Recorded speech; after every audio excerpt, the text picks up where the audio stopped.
थी उसका मालिक था, बहुत बड़ी बिल्डिंग का मालिक था। और उनके पास से उनको बोल दिया गया कि अब आप यहां से निकल जाओ, क्योंकि वो बर्बाद हो चुका था, उस पर इतना कर्जा हो चुका था।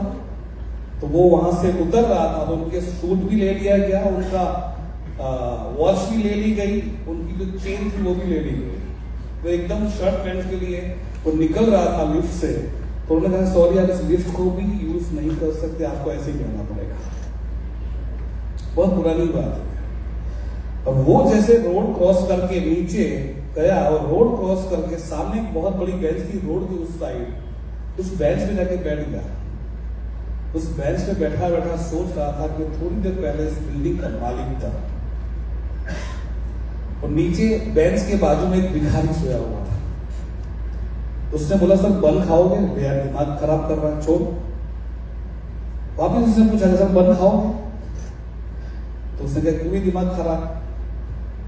तो उसने कहा मैं भिखारी हूं, आपको पता है मैं आपकी कोई हेल्प नहीं कर सकता, लेकिन मुझे इतना पता है कि अगर आप कोई अपनी दिल की बात बता दोगे तो आपका बोझ थोड़ा हल्का हो जाएगा। अगर हो सके तो बता दो, बैठा हूं मैं तो दे नहीं पाऊंगा आपको। तो उसने पूरी स्टोरी बताई कि ये जो बिल्डिंग दिख रही है ना, उस बिल्डिंग का मैं मालिक था थोड़ी देर पहले। तो वो भिखारी खड़ा होकर पूछने लगा फिर ये कैसे किया आपने, कितने सालों में किया? बोले 10 से 15 साल लगे थे तो यहां पहुंचने में। तो पहले आपका बिजनेस क्या था? तो उसने कहा मेरा एक ठेला था, वहां पे मैं एक एग्जाम्पल के जरिए बता रहा हूँ कि एक भजिया समझते हैं आप, और मैं भजिए की लारी चला रहा था, वही मैं कर रहा था। तो अच्छा बोले यहां से आप यहां पहुंचे? बोले सर सक्सेस का रास्ता तो आपको पता है, जो आपको सक्सेस का रास्ता पता है तो 15 साल में किया था, अब तो आपको उसकी मास्टरी हो जानी चाहिए। वापस क्यों नहीं करते उसको?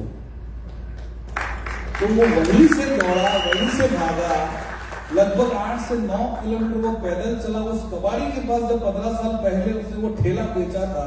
उसके पास गया, बोले 15 साल पहले आया था, बोले उनको याद नहीं रहता। अंदर कहा कि देखो बहुत बड़ा कबाड़ी खाना था, वहां से उसका एक कुछ चीजें उठाई और वापिस वहां से शुरू किया बिजनेस, और वो 30 साल में वापिस उस बिल्डिंग का मालिक बन गया था।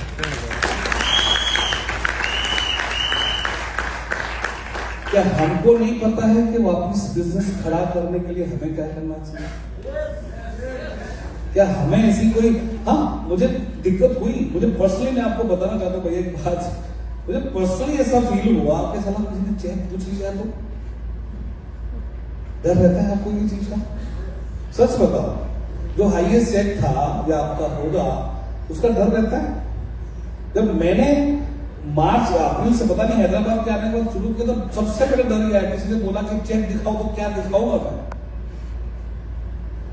तो मैंने कहा यार इतने दिमाग तो उनके पास नहीं होगा।